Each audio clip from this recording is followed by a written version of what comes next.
Welcome world, and we are back. This is episode 8 of Leadership Lessons. I'm your new host, taking over, or original host. You're always the original host, yeah. Mr. Keshav Bhatt, and I'm with the main man, Mr. Louis Howell. How are you doing, good sir? Brother, I'm always good, man. I'm always good. You cut a frustrated figure today, and I'm not gonna lie, I was. Episode. But it's weird because like I was frustrated, and then you just saying "welcome world" actually just caused a buzz. Yeah, it's an anchor for you at this point. Listen, and we've got other people that want that same buzz. You know. Yeah. So we do have another giveaway this week. So every week we're gonna be. Do you want to model that for me while I talk? No problem. We're gonna be doing a giveaway. So make sure you're a subscriber and you comment down below, and we'll pick someone at random and we'll send you this lovely Revolution Hive t-shirt. Thank you to our friends at Black Tie for sending that to us. Definitely. So if you want the Rev Hive t-shirt, make sure you comment. And if you win, actually, I want to see a picture of that. Oh yeah, without a doubt. Look how beautiful this is. That's mastery. Yeah, that is. Look at the way he's folded that. Anyway,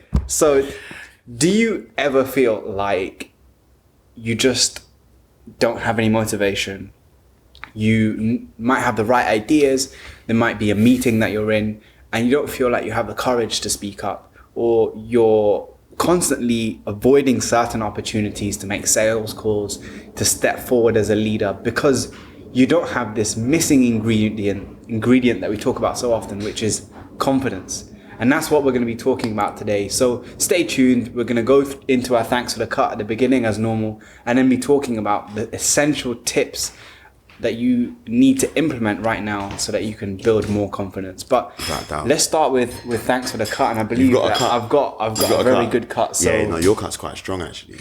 We just had 2 weddings in the family. My older brother got married, and my cousin. And I attended that wedding with your older brother. How was it? Absolutely phenomenal. Like literally unforgettable. I might put a picture in here if you don't mind, just so the viewers can see what you look like in an Indian outfit. But as I was I'm the second oldest after my older brother, and I was involved in most of the logistics and the planning. So I had about 50 people every day just pulling me in different directions. And the reason I put thanks for the cut for this was because when you have a big family event like this, emotions are always running extremely high. And as one of the main people trying to delegate responsibility, you have different energies that you then have to manage. Yes. So you've got some individuals who don't want to be told what to do, some individuals who get it and you don't need to tell them, some individuals who are just there to have fun, some individuals who are just messing around, some individuals who have feuds with other people, and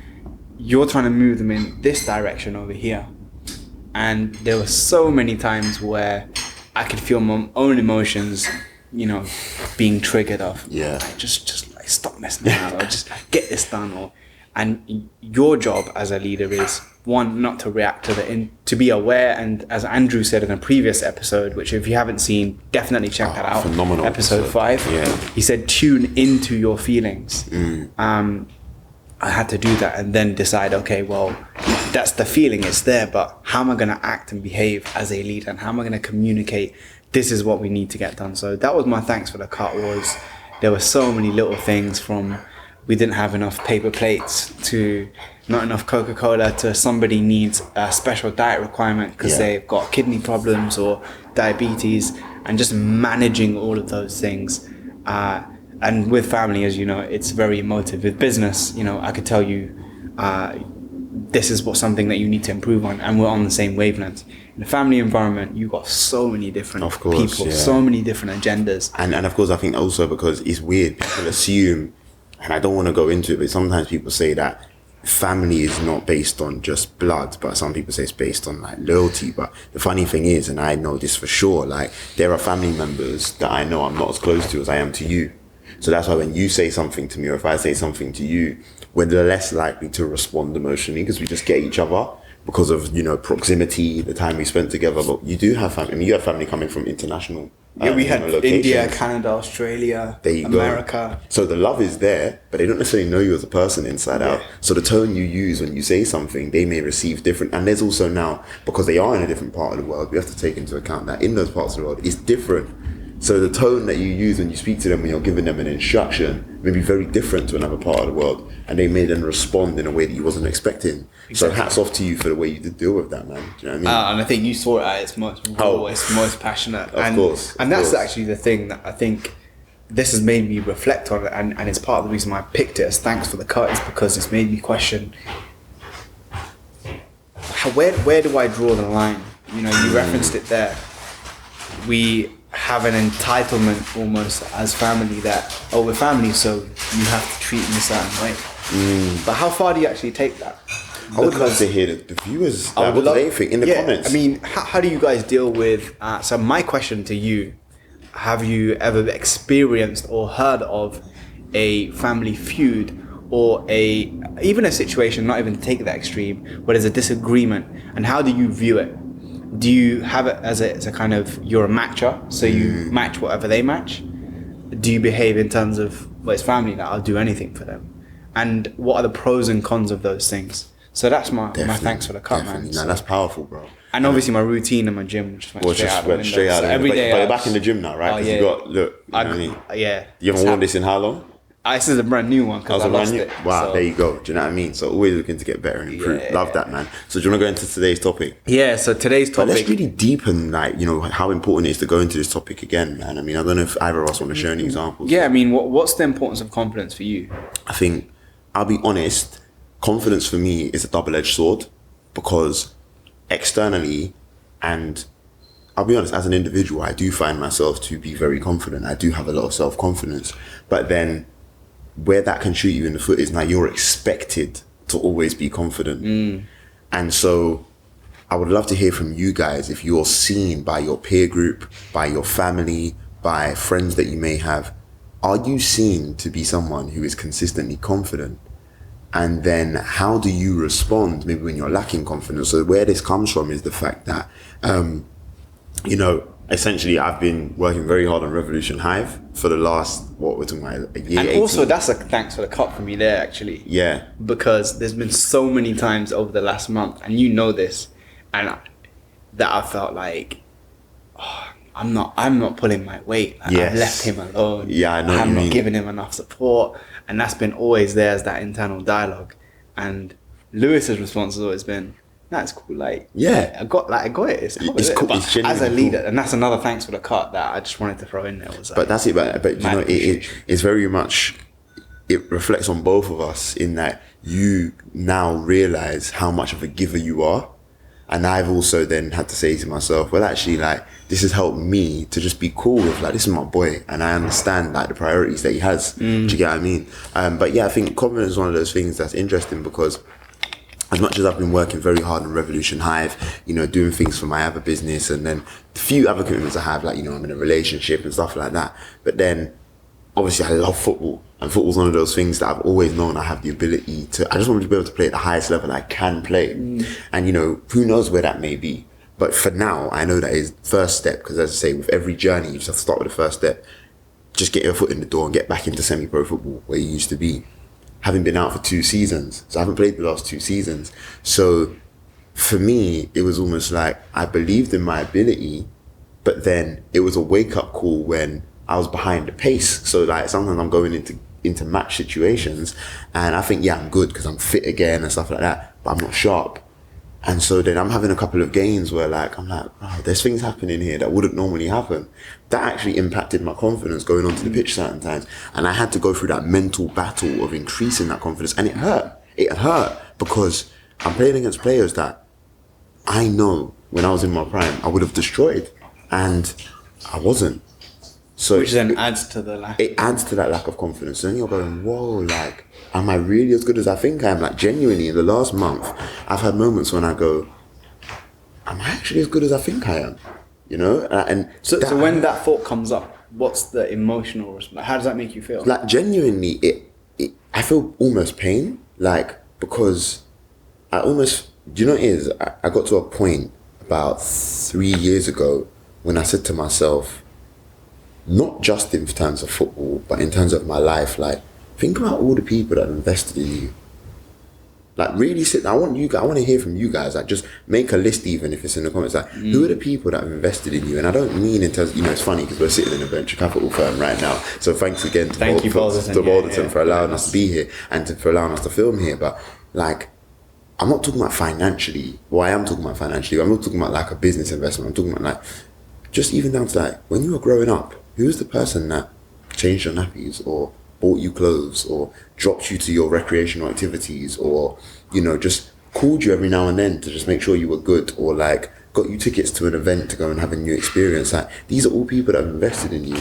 And I look back and I thought to myself at one point a few years ago, wow, like so many people have really invested in me. So then when I got to that point of not performing at the level I wanted to in terms of football, it just made me think about all the great coaches I've had over the years. My dad, like all the people who have seen something in me and who have given their time, energy or money to see me do well. And I was like, that hurt. Do you get what I'm saying? It made me feel like I genuinely had let them down. But then I had to respond.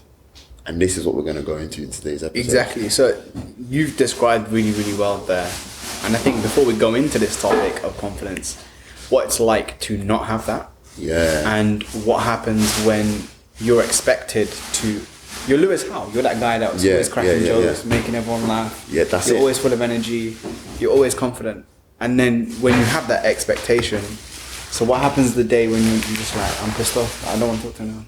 Yeah, that's it. That's it. Or I'm not feeling confident. Yeah. And this is where part of it, and this is one of my points, is acceptance. Definitely. Accepting where you are and what emotion you feel. Confidence has been sold to us as if it's this magic quality that's going to solve all of our problems. Definitely. That if only I had X mysterious, elusive thing over here, I could do Y. Yes. But I've actually got this feeling A. Yeah. Frustration, anger, sadness, depression, anxiety, self-doubt, whatever it might be. But I really need confidence. Well, that was the first point or essentials when it comes to generating confidence. And there's actually a more fundamental one that I'm going to go into that you know that I always talk about is just accepting, okay, this is the emotion I feel, but also realizing that successful people, whatever that means, you might look at them and think, oh my God, Usain Bolt, he's so confident, or Mo Farah, like he looks so confident. But 9 times out of 10, it's probably likely that when you see that person that you aspire towards and that you see that mythic quality, they weren't actually feeling confident. Yeah. Like on a scale from 1 to 10, how confident do you actually feel right now filming this compared to how someone might view you? Of course. Because, you know, you've talked about some of the, and I know you don't mind me sharing this, you know, some of the frustrations of going into football that you're talking about there. So coming into this, you're not as confident as you were. No. But how do you get there? So this is it. That's the second point that I was going to make is... Well, this is it, and I think this is what I'm going to continue the story as we go through your different points. Do you know what I mean? But and it'll be a good case study. So how do you get there? Well, confidence is not an input that you use to... It's not an inherited genetic thing or quality that you just have. That's it. It's not like height, you know? Yeah. Confidence is something that you generate. You don't inherit it. So when people say, I want to be more confident so I can public speak, or I can do cold calls, or I can start a business, or I can quit my job and move into another one, but I'm not confident enough, what you're really saying is that there's a quality that you want to feel, but it's the byproduct of taking action. So in order to create that, to generate confidence, what do you need to do? You need to take action. Now, often what happens is the action that you think you need to take is too big for you to take based on your psychology in that moment of time. Yes. So what you need to do this is just so real. Like, go on. What you need to do is actually just break it down. So, you know, for example, with your analogy of football, you're on the pitch, right? And you know there's a defender that 9 times out of 10 before, you would have just stepped over, shoulder to the right, and you would have gone past them. Yeah. But because you don't have that confidence, you're not going to take the action. That's it. So what's a small thing you can take? Just pass the ball. Yeah. So you're, instead of making the goal to be what you were before, make the goal, or what you think you should be, make the goal or the aim something small. Like, okay, I'm just going to make sure I don't lose possession. Yeah, perfect. Because that in and of itself is a great thing. And this is funny you said that, and it's almost like you read my mind, because that's exactly what I did. I mean, I was very grateful, and maybe this also is something we could talk about as a potential solution when you are lacking confidence, is getting people or individuals around you that can support with your increasing confidence by, first of all, just showing that they believe in you. Now, I was fortunate enough that because I was so committed to my development, I was going to the park every single morning and training on my own, to the point where someone saw me in the park and was just like, you seem to be training really hard on your own. Like, what is your mindset? And I was just like, yeah, like, I just want to get better. And there's that fun. It turns out they're a level 2 licensed football coach, currently studying for their level 3, has also got some experience of doing physio, has also got some experience with strength and conditioning, and has connections to football clubs. And just like, I really like what you're doing. Like, let's meet up like a couple times a week and just train. And he's been doing one-to-one coaching sessions with me for free. Do you know what I mean? But and what has that done for your confidence? It's been massive, because he's now picking out little things that I do that I would have normally seen as just routine and say, no, you don't know how good that is. Which I think is linked to the point that you always talk about competence. Yeah. So share that. Yeah, definitely. So give you a great example. He was kind enough to come and watch one of my games. Didn't even tell me he was coming. He just came and watched, right? That alone gave me confidence, because it was like, bro, you took time out of your day just to come and watch me. And he told me all the good things I did. Then he brought up something. He said, there was a time you lost possession because you turned with your right foot and tried to turn out. But I noticed, first of all, you didn't check your shoulder. And second of all, you turned the wrong way, right? And then just him bringing that to my attention, he then also said, there was another time I saw you in training, and I've got it on camera if you want to see it, and you did that same turn and lost possession in the same way. Now, yes, it's only having lost possession once in the game, but we don't want this to be a pattern. So the next session he did with me, we just practiced doing a range of different turns, right? Left foot, right foot, using all different parts of the foot. And I was doing it flawlessly. And he was like, so now you know you're capable. That's the competence part.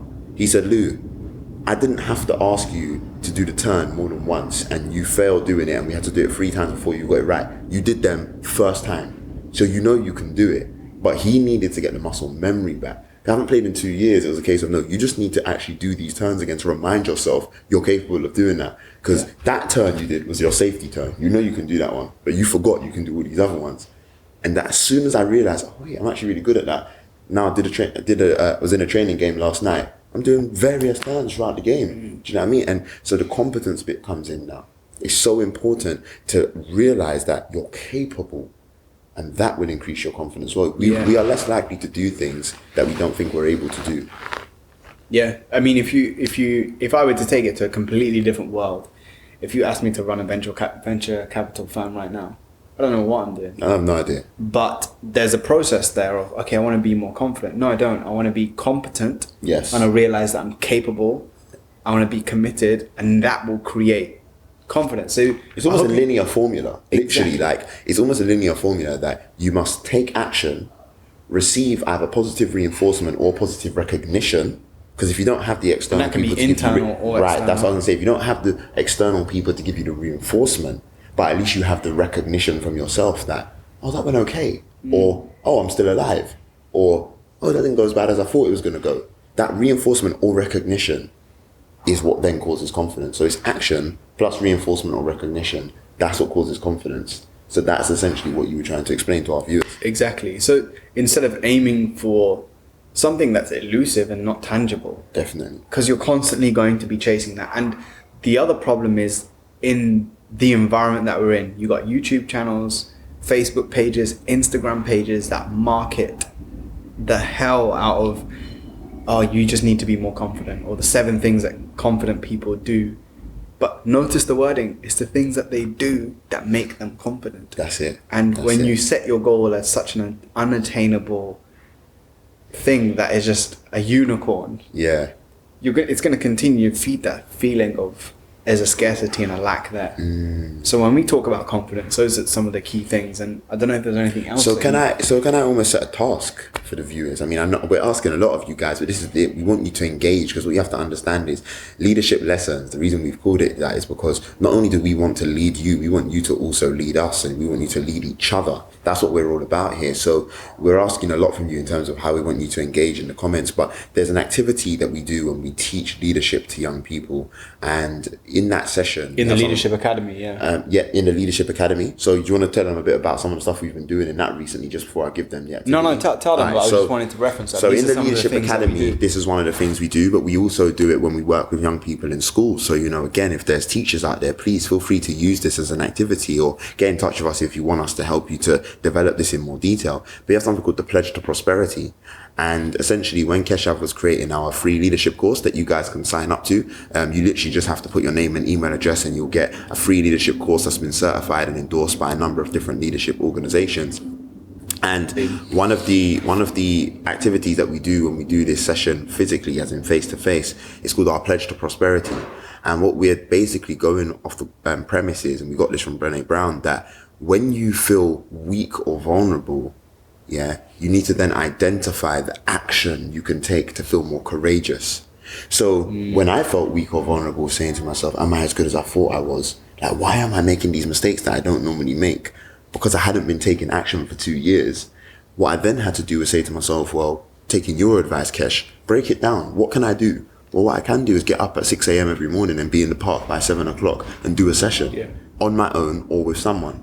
So you've literally created a formula for confidence, because what you've said is, when I feel this, I am going to do this. That's it. So when it comes up to that, you don't feel like you don't know what to do. You don't get that decision fatigue. You don't get that thing of like, oh my gosh, what's going on here? What do I need to do? I've identified the emotion. I've identified the fact that I'm lacking confidence, and I've said what I'm going to do. So now it becomes a linear process. Oh, this happened. This is what needs to be done. Simple. Do you know what I mean? It's like a risk assessment, isn't it? In a risk assessment, you say, if this happens, this is our response. That's what you need. But why is it that we never risk assess our lives? You better make a Canva quote card right now. You better make a Canva quote card right now. Follow us on Instagram to see these quote cards. So what we do is we make cool quote cards from these episodes. So we've already got quite a nice bank of them. Definitely. So definitely check out at Revolution Hive on there. And the final tip that I wanted to share was model people. Watch people who you think to you are confident, because to me, confidence might look like I can sit like this in this episode and I'm comfortable, or it might mean confidence might look like sitting like this. And it just has a different outcome and outward experience, and it just looks different for different people. So think about and write down, okay, who do you think is confident? Tell me down below, who's the most confident person that you know? To me, I think of someone like The Rock, but then I also think of someone like Lewis Howell. I also think of somebody like Arundhati Roy. I also think about someone like, Jeremy Corbyn, who has been criticized so heavily, but also still managed to stay true to what he's trying to do. And that is confidence. Yeah, but some people might say, yo, he looks like a geography teacher. Yeah. Get a tailored suit, please. Yeah. But what is confidence for you? So find who it is that represents that for you, and then break it down into tangible things. So how do they behave? How do they respond to situations? What do they do? And then start, translating some of that into your own. Someone's trying to. My mom's ringing me actually. That doesn't happen often. It does. I don't know if it does for you, but I just find that when mums ring you, it's almost like, no, something serious is going on. No, sometimes it's just so. What do you want for lunch today? Or Anyway, so those are the key things. But let's go on to the next segment of the show. Yes. As Gary Vee would say. Yeah. Social reform fail. Social reform fail of the week. Okay. So I was trying to think external, but I kept coming internal with this one. Do you know what? Let me go external. Okay. And this is going to be quite critical actually, but just because we've spoken about football before. I hope it's what I think it's going to be. That's just why the Neymar transfer. Of course, how can you not talk about that? 200 million. Yeah, no, that's exactly what I was going to talk about, right? So there's almost two fails in here, right?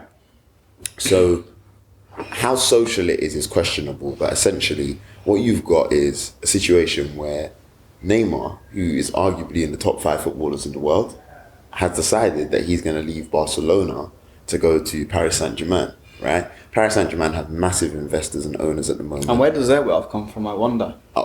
This is it. So that was going to be my first part of the social reform fail, which is that you've got these individuals who supposedly want to invest all this money in this football club because they claim that it will help make the city of Paris better.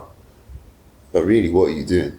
You're just trying to build a bigger brand and line your pockets and then continue investing in this business over here that, you know, again, how sustainable is that? How social is that?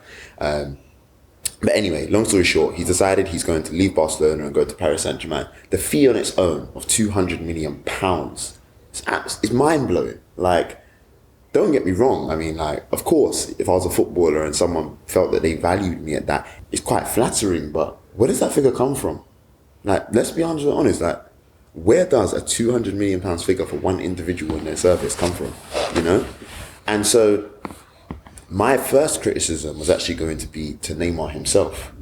Now, he may disagree with this, but a lot of the talk is that he's deciding to make this move because he doesn't want to live in the shadow of another footballer and believe that that footballer is getting in his way of being arguably one of the best footballers in the world, you know, be seen as the main man at his club. Now, no disrespect, but there are times in your life when you have to understand that the greatest people are able to live in a shadow.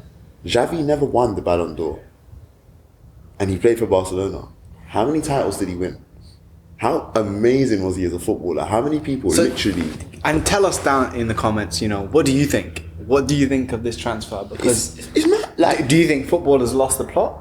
Do you think that it's disgusting? Do you think that it's just money at the end of the day, it's business? How do you look at this transfer for those of you that are watching? Because I really would be genuinely interested to know. That's it. So now you've got Neymar who's done that. Then let's transition, because yesterday what happened was La Liga, so the whole league has decided that they don't want him to leave. So now what you clearly get to understand is that what most people don't know is, out of all of the highest paid footballers, Neymar is the only one in the top 10 who actually gets more from endorsements and sponsorship than he does from his salary, his wages from his football club. He's the most marketable footballer on earth, right? La Liga clearly see that as an asset to them. So them getting in the way of this transfer, they're trying to claim it's because they don't feel as if the transfer is being done properly. Yeah, they don't feel as if it's being done in the right way because Barcelona are saying they don't want it to happen. PSG have already agreed personal terms, etc. But really what's going on there, if we read between the lines, is La Liga are saying no. By him being in this league, it makes us a lot of money. Then you've got League One in France who are saying we need him here because it's going to make us a lot of money. So this is just a fail overall, because when we go back to our previous topic of economy, capitalism, money, you clearly see what people's intentions and motivations are.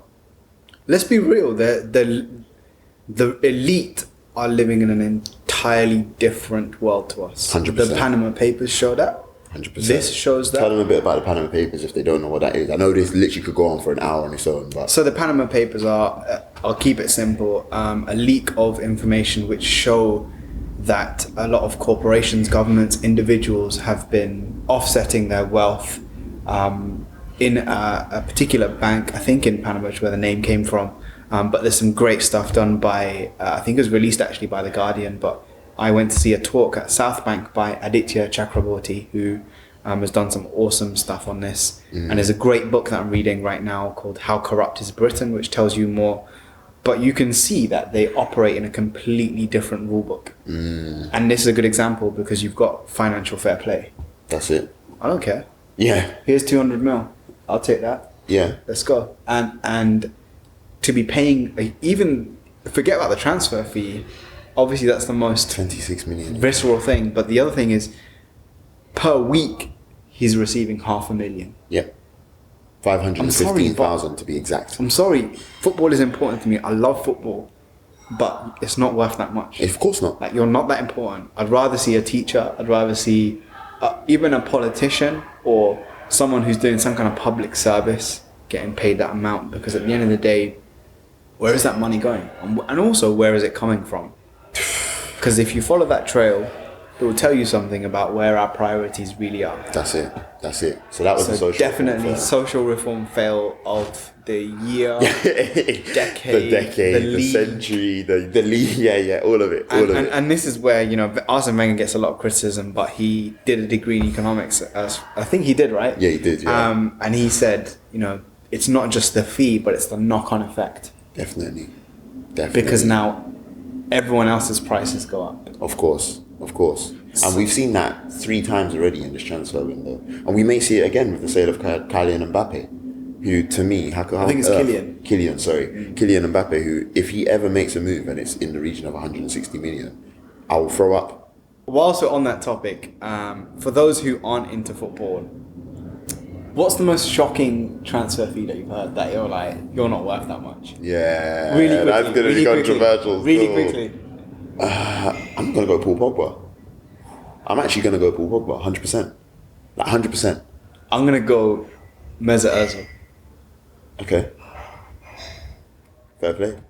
And I'm a West Brom and an Arsenal fan, so... Yeah, definitely. But our final segment is Build a Buzz. I know you had a great question. It is a very good question from Gabriella in Preston. Right? Yeah. And she says, I've been binging on TV shows and watching a lot of Game of Thrones recently. I know that I should work and I know what I need to get done, but I've just slipped into this pattern of just, you watch 1, you watch 6. What shall I do? Before I answer, am I the only person on earth that's never watched Game of Thrones? Like, I genuinely... No, I've never seen it. Oh, you've never seen it? All right, cool. How many of you guys have seen it? But somehow I still know that joke, shame. Yeah, I have no idea. Like, I genuinely don't know. Like, when people were just putting GOT, I was confused.com. But anyway, so she said, what can she do to break that? Yeah? Do you want to answer first or do you want... I can empathise because I know that when I do things, I go all in. So with me, if I do binge on a TV show, it'll be anime. I'll watch, I'm like, I want more. And then it just becomes like a thing. I think for me, what I find most useful is sometimes I'm like, all right, cool, I'm going to binge it out, get it out of the way and I'm done. And that works for me. But in your situation, it might not. There might be another TV show and then next thing you know, a whole week's gone. For me, it's scheduling. And 100%. Then deciding, okay, well, if I'm going to binge today and I haven't done this, and I can't remember when I did this. If I'm going to binge today, tomorrow, I'm going to schedule, okay, this is what I'm going to get done. And then I just try and make sure that I have a good morning the next day. And I just have like a healthy... It's like, for me, the thing is food.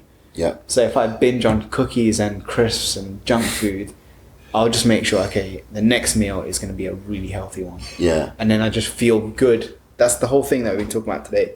Confidence, right? You've lost confidence. So what do? Watch this episode and apply everything we've spoken about. And if you do, it's the same thing. If I binge on any form of food, I know the next day, triple cardio in the gym. Do you know what I'm saying? Like, everything changes. But I think the scheduling point you made is perfect. It's the comeback, That's exactly what I would do. So I would say to you, for me, I have a lot of commitments. So I actually have calculated that in my week, which is 168 hours, I've actually got 8 hours worth of time for chill and recreation, which for me is enough.